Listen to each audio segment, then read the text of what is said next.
Bismillahirrahmanirrahim. Assalamualaikum warahmatullahi wabarakatuh. Halo adik-adik semua. Alhamdulillah kali ini kita berjumpa lagi dengan seri bisnis Islam. Ya, pada kesempatan kali ini kita membahas topik Islamic Business Ethics. Ini merupakan video pertama yang untuk seri bisnis Islam. Agenda kita hari ini adalah membicarakan tentang ethics di dalam Islam, konsep dasarnya, ya. Kemudian kita membedakan konsep ethics dalam Islam dan pada prinsip kapitalisme. Kemudian membahas tentang etika bisnis dan sedikit meninjau ethics oleh AOIV. Pada Ali Imran ayat 110 disampaikan bahwa kalian adalah umat terbaik yang dilahirkan untuk manusia, menyuruh berbuat yang ma'ruf dan mencegah dari yang mungkar, dan beriman kepada Allah. Sekiranya ahli kitab beriman, tentulah itu lebih baik bagi mereka. Di antara mereka ada yang beriman, namun kebanyakan mereka adalah orang-orang yang fasik. Kemudian pada Ali Imran 104 juga disampaikan, dan hendaklah di antara kalian ada segolongan orang yang menyuruh kepada kebajikan, menyuruh berbuat yang ma'ruf dan mencegah dari yang mungkar, dan mereka itulah orang-orang yang beruntung. Nah, secara definisi, ya, pada Kamus Bahasa Indonesia diartikan bahwa etika adalah ilmu tentang apa yang baik dan apa yang buruk, dan tentang hak dan kewajiban moral atau akhlak. Sementara pada buku Bikun 2004, etik diartikan sebagai a set of moral principles, ya. Jadi prinsip moral yang membedakan yang baik dari yang buruk. Jadi sejalan tadi dengan definisi yang ada pada Kamus Bahasa Indonesia. Sementara untuk etika bisnis sendiri, pada dasarnya pengertiannya sama, hanya saja skopnya yang dibatasi untuk konteks organisasi, ya. Nah, bagaimana pemakaian istilah untuk ethics di dalam Al-Quran, ya? Yang pertama ini ada pada surat Al-Qalam ayat 4, dikatakan bahwa wa innaka la'ala khuluqin azim, ya. Jadi dipakai kata-kata khuluq, ya. Pada ayat-ayat yang lain juga ada dipakai kata-kata khair atau goodness, atau kadang-kadang dipakai istilah bir, ya, righteousness. Kemudian qist, equity, ya, adil, ya, equilibrium, hak, ya, yang menyatakan satu kebenaran, ya, sesuatu yang benar. Kemudian ma'ruf, ya, pemahaman yang baik, ya. Kemudian takwa, ya. Jadi ini beberapa istilah yang terkait atau sering dipakai untuk memakai kata-kata ethics, ya. Nah, ada beberapa faktor yang mempengaruhi perilaku etika, ya. Yang pertama adalah interpretasi legal, ya, atas etika itu sendiri, ya. Paham sekularisme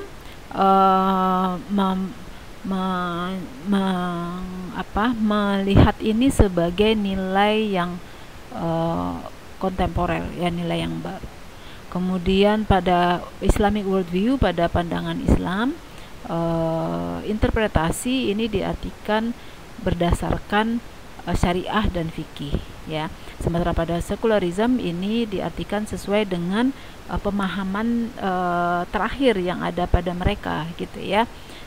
Kemudian ada juga faktor-faktor organisasi. Jadi bagaimana organisasi menginterpretasi atau mempengaruhi perilaku melalui aturan, melalui budaya organisasi, ya, melalui regulasi-regulasi yang ada, baik regulasi secara formal maupun informal. Kemudian juga faktor individual sendiri. Jadi kalau kita lihat manusia itu terbagi ke dalam dua tahapan, ya. Kalau dilihat dari pemahaman moralnya, yang pertama adalah pemahaman pada saat sebelum dewasa, ya, atau pemahaman yang sifatnya masih rendah, ya. Kemudian ada pemahaman yang sudah masuk ke tahap yang mature, ya. Jadi bagaimana pemahaman itu menjadi lebih baik seiring dengan pertambahnya ilmu pengetahuan dan pemahaman terhadap lingkungan sendiri, sehingga pemahaman terhadap ethics itu semakin lama semakin baik ya, semakin mature, semakin lengkap ya. Kemudian personality seseorang juga mempengaruhi ya, bagaimana karena kita lihat dalam keluarga pun misalnya setiap orang, setiap individu itu memiliki cara yang berbeda dalam berperilaku, walaupun diajarkan dengan cara yang sama oleh kedua orang tuanya ya. Kemudian antar keluarga itu juga bisa terdapat perbedaan ya. Jadi bagaimana setiap keluarga berbeda dalam mengasuh individu di dalamnya. Nah, ini juga akan mempengaruhi bagaimana seseorang akan berperilaku ya. Kemudian pertemanan, bagaimana mereka bergaul, dengan siapa dia bergaul, ini juga akan mempengaruhi ya. Kemudian pengalaman hidup dan faktor-faktor situasional lainnya ya. Nah, semua hal ini akan mempengaruhi individu tersebut dalam berperilaku. Dan setelah dia masuk ke dalam dunia kerja, atau masuk ke dalam organisasi, atau masuk ke dalam kelompok komunitasnya, ini juga akan dipengaruhi oleh organisasi, komunitas, atau kelompok di mana dia berada ya. Kemudian interpretasi legal, nah paham apa yang mempengaruhi, apakah paham Islam atau antar negara juga akan berbeda ya. Jadi bagaimana perilaku interpretasi hukum itu juga akan mempengaruhi seseorang dalam berperilaku ya. Kemudian kalau kita lihat bagaimana etika ya, atau aksiom, atau bisa kita katakan sebagai tuntunan ya, untuk seseorang dikatakan mempunyai nilai etik yang baik, nilai etika yang baik. Yang pertama adalah tauhid ya. Jadi dalam Islam ada prinsip bahwa hanya Allah yang boleh disembah, dan hanya Allah yang menjadi satu-satunya tujuan ya, sehingga ini akan mengarahkan ya, menjadi faktor utama ya, mengarahkan kita bagaimana kita berperilaku etik. Kemudian adil ya. Jadi dalam Islam ada prinsip etika yang kedua adalah adil. Adil dalam hal ini tidak hanya bersifat keseimbangan ya, atau mungkin kalau di barat dipakai istilah justice ya, tetapi adil di dalam Islam ini mencakup 3 hal ya. Yang pertama lah justice itu sendiri, jadi keadilan yang sering kita sebut sebagai justice dalam kehidupan kita sehari-hari ya. Kemudian yang kedua adalah equilibrium ya, yaitu keseimbangan ya. Jadi ada keseimbangan, nanti kita lihat detailnya ya, keseimbangan antara misalnya kehidupan dunia dan akhirat, seperti itu. Kemudian juga mencakup pengertian equity atau persamaan ya, bahwa setiap orang harus diperlakukan sama tanpa adanya diskriminasi ya. Kemudian prinsip ethics yang ketiga di dalam Islam adalah ihsan atau benevolence atau akhlak ya. Jadi bagaimana kita berperilaku dan berakhlak yang baik ya. Kemudian prinsip yang keempat adalah free will dan trusteeship. Jadi ini bisa kita katakan antara kebebasan ya, tapi dikaitkan dengan prinsip khilafah ya, atau trusteeship. Jadi di sini bahwa setiap orang ini memiliki kebebasan dalam berperilaku, hanya saja terkait dengan karena kita manusia adalah khalifah, maka apapun yang kita lakukan itu akan dipertanggungjawabkan. Nah, ini juga berkaitan dengan prinsip yang kelima, yaitu responsibility atau accountability. Jadi ada pertanggungjawaban yang harus kita lakukan ya, yang harus kita berikan pada setiap apapun yang sudah kita lakukan ya. Jadi free will, kita berarti memiliki kebebasan yang bertanggung jawab ya.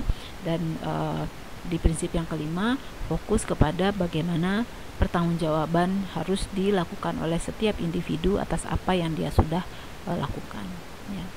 Nah, pada prinsip kapitalisme sendiri ya, Ini merupakan sistem ekonomi modern ya. Mereka juga memandang sistem kapitalisme juga memandang bisnis ya itu juga harus memiliki ethics ya. Nah, ini diperkenalkan pertama kali oleh Max Weber tahun 1904 ya, 1905. Ini bukunya yang diterbitkan ya, The Protestant Ethics and the Spirit of Capitalism ya. Jadi ini berdasarkan kepada etika Protestan ya, khususnya adalah pada kelompok Calvinis ya. Jadi etika dipengaruhi dan ini adalah etika yang dipromot ya oleh Spirit of Capitalism ya. Dan Spirit of Capitalism itu sendiri percaya bahwa faktor yang meningkatkan kapitalisme itu sendiri dipercaya sebagai salah satu faktor yang meningkatkan semangat kerja dan produktivitas ya. Jadi prinsip kapitalisme dianggap prinsip yang bisa meningkatkan spirit kerja, semangat kerja dan produktivitas ya. Terbukti selama ini bisnis memiliki perhatian yang sangat besar ya, mendapat perhatian sangat besar dan bisnis menjadi sangat berkembang ya. Nah, ini adalah beberapa konsep kapitalisme. Pada pertemuan pertama ini juga sempat saya sampaikan, tapi ada baiknya kita recall lagi ya, bahwa kapitalisme memiliki prinsip yang pertama adalah time is money ya, kemudian bahwa waktu itu adalah uang ya, kemudian credit is money, money is of the prolific ya, artinya dalam credit is money, dalam setiap proses peminjaman itu sebenarnya adalah sumber uang. Kemudian uang juga harusnya beranak ya, jadi uang itu harusnya diperanakan, jadi uang itu harusnya bisa menghasilkan uang lagi gitu ya. Kemudian pursuit of profit regularly and maximizing profit. Nah, ini yang prinsip terlihat ya pada kalau kita belajar di manajemen, bahwa profit maksimisasi itu menjadi tugas utama dari manajemen ya, jadi memaksimalkan profit dan juga bagaimana upaya untuk meningkatkan profit dan mendapatkan profit secara reguler. Kemudian menghindari leisure, menghindari sifat bersenang-senang. Nah, ini dapat kita lihat ya pada buku yang Spirit of Capitalism ya, yang diterjemahkan. Ini saya ambil sumbernya dari Talcott Person ya, dan nanti bisa dilihat bukunya, mungkin kalau teman-teman searching di internet bisa dilihat ya. Kemudian ini dari bukunya Weramantri ya, ini membedakan antara konsep Islam dan konsep kapitalis ya, atau konsep barat ya. Yang pertama adalah paham secularity ya, paham bahwa negara itu atau mungkin juga termasuk kehidupan berbisnis itu berbeda dari agama atau terpisah dari agama ya. Artinya kehidupan sehari-hari dengan kehidupan beragama, kehidupan berdagang ya dengan kehidupan beragama, kehidupan bernegara dengan kehidupan beragama itu berbeda ya. Nah, sementara pada Islam ya, negara tidak terpisah dari agama. Jadi kalau kita lihat dulu zaman Rasul dan Khalifah dan juga zaman sahabat-sahabat ya, pemimpin-pemimpin Islam itu adalah pemimpin negara ya. Jadi dengan kata lain, ulamanya adalah yang menjadi presiden gitu ya, pemimpin negara ya. Dan dalam kita membuat keputusan-keputusan terkait keputusan politik, keputusan bernegara, keputusan berdagang, kehidupan sehari-hari itu tidak lepas ya, dan berdasarkan kepada agama ya. Jadi tidak terpisah antara kehidupan sehari-hari dengan agama. Kemudian ada prinsip relativism of norm. Jadi bahwa norma itu bersifat relatif ya. Artinya ethics itu tergantung kepada nilai-nilai lokal ya. Jadi pada dunia barat ya, sesuatu yang baik atau tidak itu tergantung kepada nilai yang ada di satu daerah, sehingga apa yang baik di suatu daerah belum tentu baik di daerah lain gitu ya. Jadi mana yang baik dan mana yang buruk itu diartikan secara relatif oleh masing-masing daerah ya, masing-masing wilayah. Kenapa terjadi seperti itu? Karena kalau kita mengenal konsep culture, values, norm, ethics itu sebenarnya berada pada satu tempat yang relatif sama ya. Jadi culture itu adalah jadi saling membentuk satu sama lain. Jadi culture itu adalah bagaimana kita membagi, atau culture terbentuk dengan bagaimana kita saling sharing values yang kita miliki ya, sehingga values yang ada dalam satu kelompok itu akan relatif akan sama ya, sesama mereka, sehingga mereka mempunyai penilaian yang sama atas apa yang buruk dan apa yang baik. Sementara pada daerah lain di mana values yang berkembang atau values yang di-share adalah values yang berbeda ya, sehingga apa yang baik dan apa yang buruk itu juga berbeda gitu ya. Nah, sementara kalau dalam prinsip Islam kita tidak bisa menilai sesuatu baik dan buruk berdasarkan pertimbangan kita sendiri. Jadi sesuatu yang baik dan buruk itu didasarkan kepada aturan-aturan yang ada. Jadi bagaimana Al-Quran, bagaimana hadis menuntun, bagaimana Rasulullah menuntun. Nah, itulah yang menjadi dasar untuk menentukan apakah sesuatu itu benar atau salah, sesuatu itu baik atau buruk ya. Jadi berdasarkan kepada tuntunan yang ada di Al-Quran dan hadis ya. Walaupun Islam tidak menampikkan ya adanya uruf ya. Jadi dalam Islam juga tetap diperbolehkan adanya uruf ya. Jadi perbedaan antar tempat atau antar komunitas ya dan seterusnya, tetapi hanya pada konsep-konsep yang tidak bersifat konsep inti ya. Jadi sesuatu yang merupakan konsep atau prinsip-prinsip dasar ini semuanya sama. Tapi kalau sudah bersifat tambahan ya, ini bisa terjadi perbedaan ya antar budaya yang berbeda ya. Jadi tetap ada konsep uruf ya, tapi ini untuk tingkatan atau suatu hal yang bukan merupakan prinsip dasar dalam beragama ya. Kemudian ada prinsip utilitarianism ya.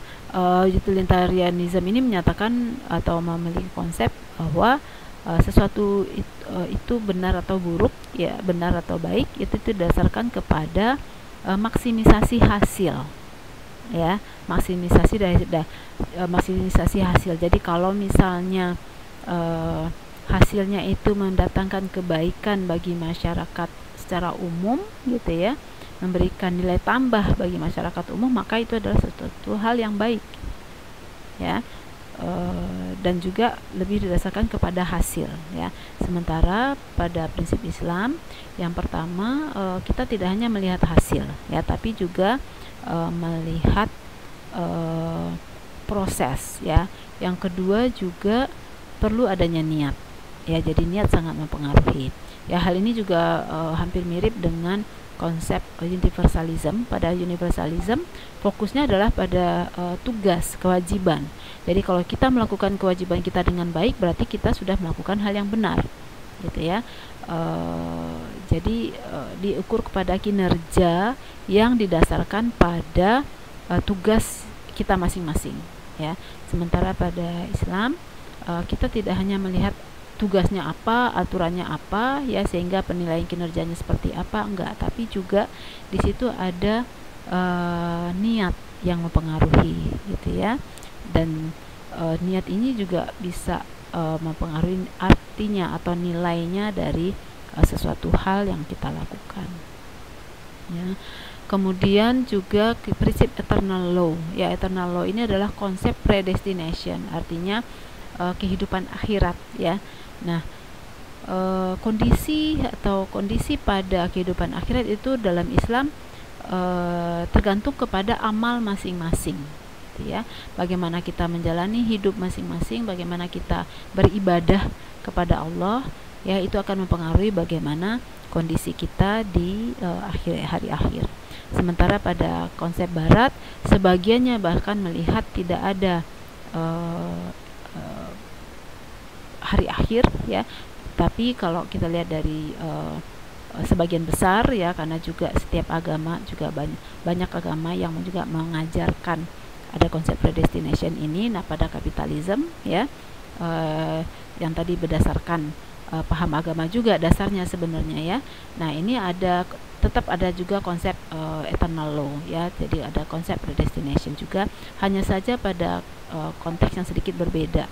Jadi bahwa ada dua pemahaman yang agak berbeda di sini. Pemahaman pertama melihat bahwa hari akhir itu sudah ditentukan oleh Tuhan, sehingga apapun yang kita lakukan sudah tidak berpengaruh lagi, gitu loh. Jadi bagaimana kondisi seseorang di hari akhir itu sudah ditentukan, ya. Jadi dia sudah dipilih atau tidak dipilih, ya. Ini bisa teman-teman lihat pada buku yang sama tadi, pada buku Spirit of Capitalism, gitu, ya. Sementara juga ada konsep kedua yang menyatakan bahwa kondisi kita di hari akhir atau di akhirat nanti tergantung apakah kita bisa memenuhi maunya Tuhan atau tidak, gitu, ya. Sementara konsep kapitalisme memandang bahwa Tuhan menginginkan agar kita itu produktif. Jadi kita akan baik kondisinya di akhirat atau tidak itu tergantung pada produktivitas yang kita lakukan, ya. Sehingga mereka akan bekerja sangat giat, bekerja dan bekerja lagi, karena ukurannya adalah tadi bekerja, ya. Bahwa orang yang produktif itulah orang yang baik, gitu. Itulah yang akan kondisinya di akhir juga akan baik di akhirat, gitu, ya. Pembahasan tentang ini bisa dilihat di buku Max Weber tadi, ya. Kemudian ada prinsip justice, ya. Nah, di kapitalisme, ya, ini ada konsep justice, ya, artinya adil. Nah, hanya saja pada Islam ini ada konsep yang lebih luas, ya, yaitu adil. Adil itu tidak hanya mengandung atau mencakup konsep justice, tapi juga konsep equilibrium dan equity, ya. Justice itu kita melihat sesuatu itu adil berdasarkan pengukurannya masing-masing, ya. Kemudian ada konsep equilibrium jadi ada keseimbangan antara yang baik dan buruk, antara hak dan kewajiban, ya. Bukan antara baik dan buruk, tapi antara hak dan kewajiban, kemudian antara dunia dan akhirat, gitu, ya. Nah, di Islam itu harus melihat seperti itu. Kemudian konsep equity, ya. Jadi setiap orang harus diperlakukan sama, tidak boleh ada diskriminasi. Jadi bahwa misalnya amalan perempuan maupun laki-laki yang memiliki amal, ya, memiliki amal itu juga sama-sama diukur pada amalnya. Jadi tidak dipengaruhi apakah dia perempuan atau laki-laki, tapi bagaimana amalnya masing-masing, gitu, ya. Kemudian juga hal ini dihubungkan dengan konsep ihsan, ya. Ada konsep ihsan yang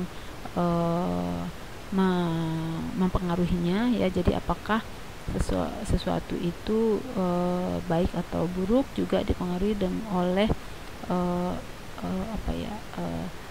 apakah sesuatu dilakukan secara intensi yang baik, ya, untuk mengharapkan berkah dari Allah Subhanahu wa taala.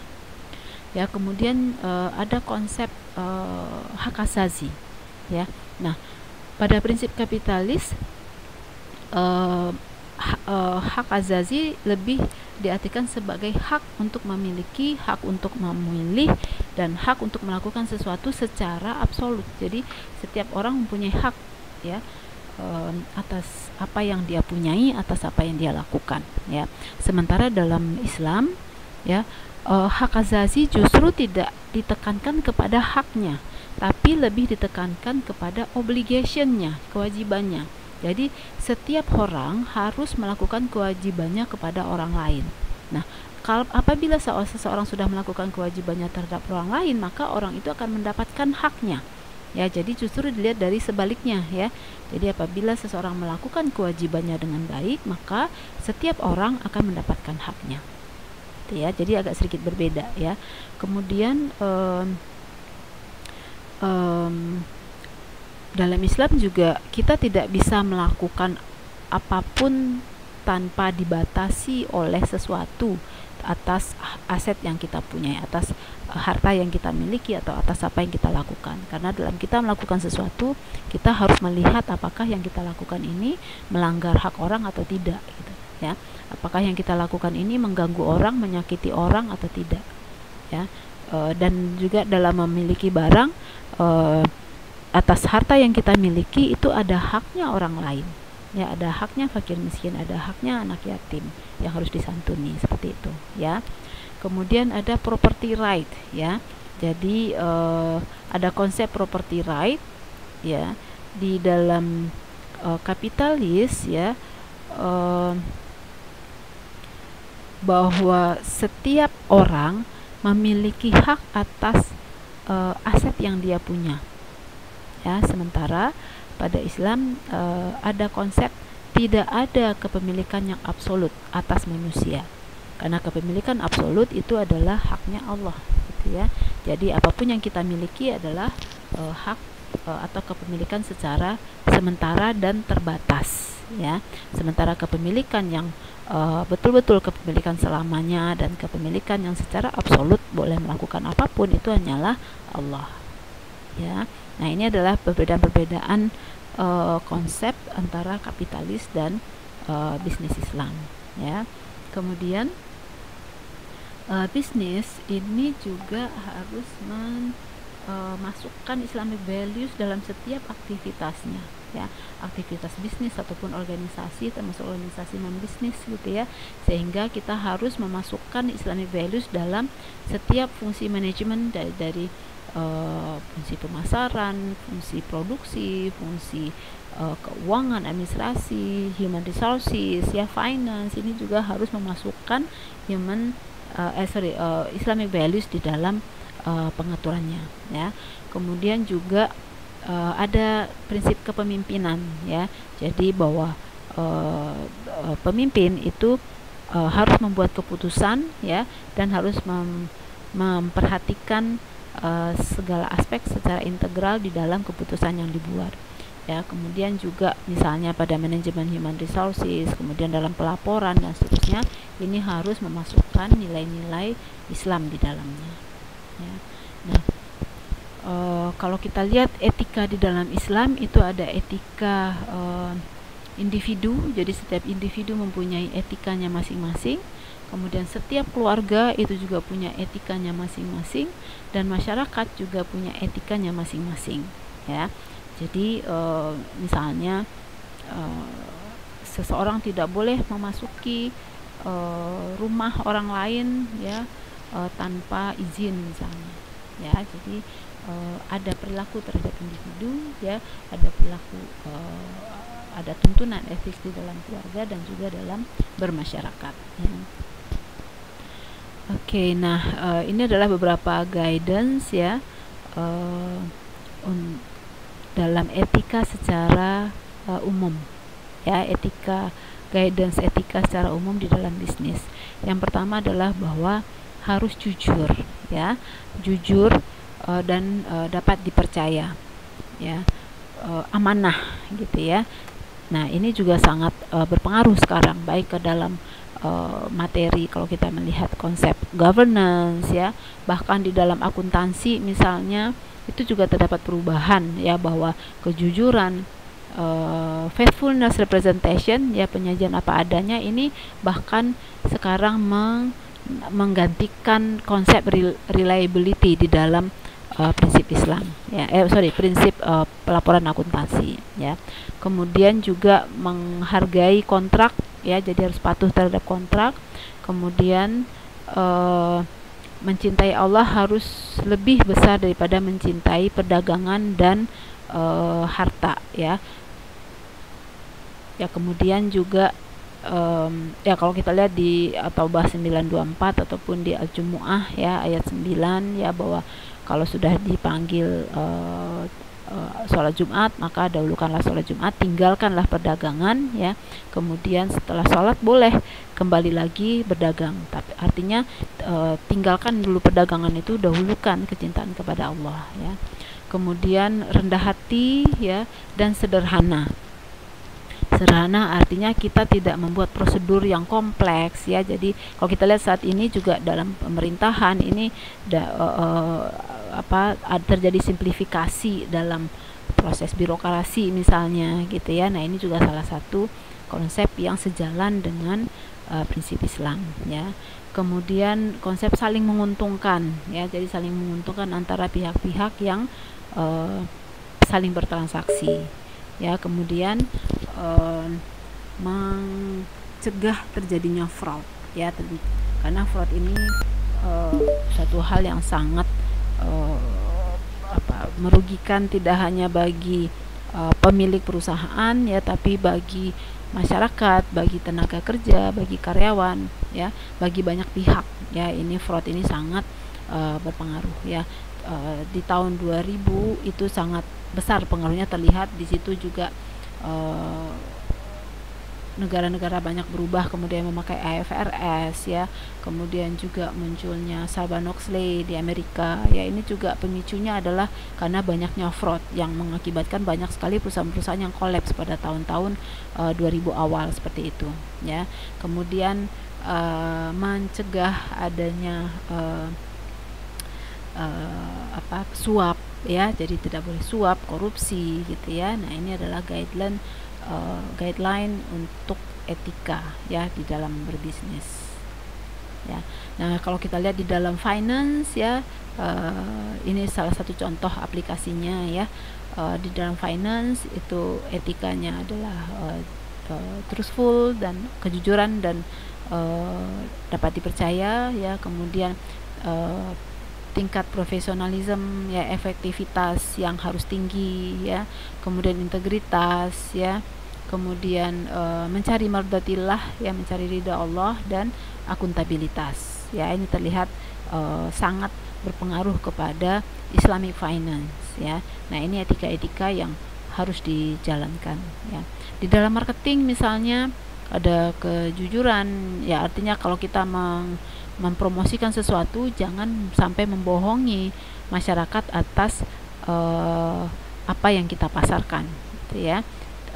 Jadi misalnya ya menyatakan nilai gizinya dikemukakan cukup besar padahal misalnya hanya banyak penyedap, seperti itu, ya. Kemudian ada informasi yang disampaikan secara memadai, jadi tidak boleh informasi itu ditutup-tutupi, sehingga kalau informasinya ditutupi tentu saja pemahaman si konsumen terhadap produk kita akan berbeda, sehingga keputusannya bisa jadi berbeda, ya. Kemudian menghindari terjadinya interpretasi yang salah atas produk, ya. Kemudian menghindari menghindari merayu-rayu, ya, atau meyakinkan klien untuk memberi produk, tapi haruslah memberikan advice yang atau saran-saran yang sifatnya, ya, saran secukupnya, gitu, tidak sampai merayu-rayu dan seterusnya, ya. Kemudian menyeimbangkan antara interest perusahaan, ya, dengan interestnya klien atau konsumen, ya. Kemudian juga memasarkan produk itu berdasarkan interestnya konsumen, ya. Dan dalam memasarkan sesuatu harusnya disampaikan dengan baik dan disampaikan apa adanya, sehingga apa yang kita jual itu juga menjadi berkah, gitu, ya. Nah, kalau kita lihat dari konsep AOIV sendiri, ya, objektif dari ethics oleh AOIV itu adalah mengembangkan ethics dan ethics atas tenaga kerja dan juga awareness profesional, ya, kepedulian, ya, atau pemahaman, ya, itu kepedulian terhadap kepedulian yang profesional, ya. Kemudian memberikan hak kepada yang berhak mendapatkannya, ya. Kemudian menyempurnakan pekerjaan, jadi usahakanlah bekerja sesempurna mungkin, walaupun tidak harus sangat sempurna, ya, tapi diusahakan sesempurna mungkin berdasarkan kemampuan masing-masing, ya. Kemudian memiliki belas kasih, ya, dan memiliki rasa empati, ya, kepada counterpart, ya. Artinya misalnya ada orang yang tidak bisa mengembalikan pinjaman, harus mungkinnya direstrukturisasi atau diberikan tambahan waktu, seperti itu, ya. Kemudian juga aturan-aturan akan mempengaruhi kinerja pekerjaan, ya. Jadi misalnya takut kepada Allah itu harus diterapkan baik dalam kondisi dilihat maupun pada kondisi tidak dilihat oleh orang lain, ya. Kemudian menjalankan syariah, ya, menjalankan prinsip-prinsip syariah dan menerapkan prinsip adil, ya, di dalam berbisnis, ya. Kemudian ini adalah struktur dari Code of Ethics dari AOIV, ya. Yang pertama adalah Syariah Foundation of Ethics. Jadi ada prinsip dasar dari etika, yaitu integritas, ya, prinsip bahwa manusia adalah khalifah di muka bumi, ya.